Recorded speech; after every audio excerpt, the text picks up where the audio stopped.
गीताई माऊली माझी, तिचा मी बाळ नेणता, पडता रडता घेई उचलून कडेवरी।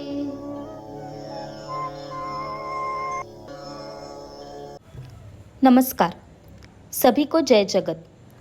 मैं रुचिता पार्थ रागिड, कोची, केरला से। आज 11 अप्रैल मेरी बहन स्वागता पीयूष मुळे के जन्मदिन के अवसर पर आचार्य विनोबा भावे जी के गीता प्रवचन से अध्याय 6 साम्य सूत्र 29 साम्यन मंगलम वृत्ति 22 सारांश। चित्त को ज़रा शांत कीजिए, सृष्टि की ओर मंगल दृष्टि से देखिए, तो फिर आपके हृदय में अनंत झरने बहने लगेंगे। कल्पनाओं के दिव्य तारे हृदयाकांश में चमकने लगेंगे। पत्थर और मिट्टी की शुभ वस्तु देखकर यदि चित्त शांत हो जाता है, तो फिर अंतः सृष्टि के दृश्य देखकर वह शांत क्यों ना होगा। एक बार मैं त्रावणकोर को गया था। एक दिन समुद्र किनारे बैठा था। वह अपार समुद्र, उसकी धू-धू गर्जना, सायंकाल का समय, मैं स्तब्ध निश्चेष्ट बैठा था।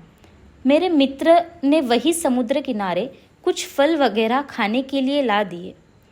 उस समय वह सात्विक आहार भी मुझे विष की तरह लगा। समुद्र की वह ओम ओम गर्जना मुझे मामुस्मुर युद्ध च इस गीता वचन की याद दिला रही थी। समुद्र सतत स्मरण कर रहा था और कर्म भी कर रहा था। एक लहर आई, वह गई और दूसरी आई। उसे एक क्षण की भी विश्रांति नहीं। यह दृश्य देखकर मेरी भूख प्यास उड़ गई थी। आखिर उस समुद्र में ऐसा क्या था? उस खारे पानी की लहरों को उछलते हुए देखकर यदि मेरा हृदय उछलने लगता है, तो फिर ज्ञान और प्रेम का अथाह सागर हृदय में हिलोरे मारने लगे तो मैं कितना नाचूंगा। वैदिक ऋषि के हृदय में ऐसा ही समुद्र हिलोरे मारता था। इस दिव्य भाषा पर भाष्य लिखते हुए बेचारे भाष्यकारों की फजीहत होने की नौबत आ गई। कौन सी वह घृत की धारा, कौन सी वह मधु की धारा? मेरे अंतर समुद्र में क्या खारी लहरें उठेंगी? नहीं नहीं, मेरे हृदय में तो दूध, घी और मधु की लहरें हिलोरे मार रही है। धन्यवाद।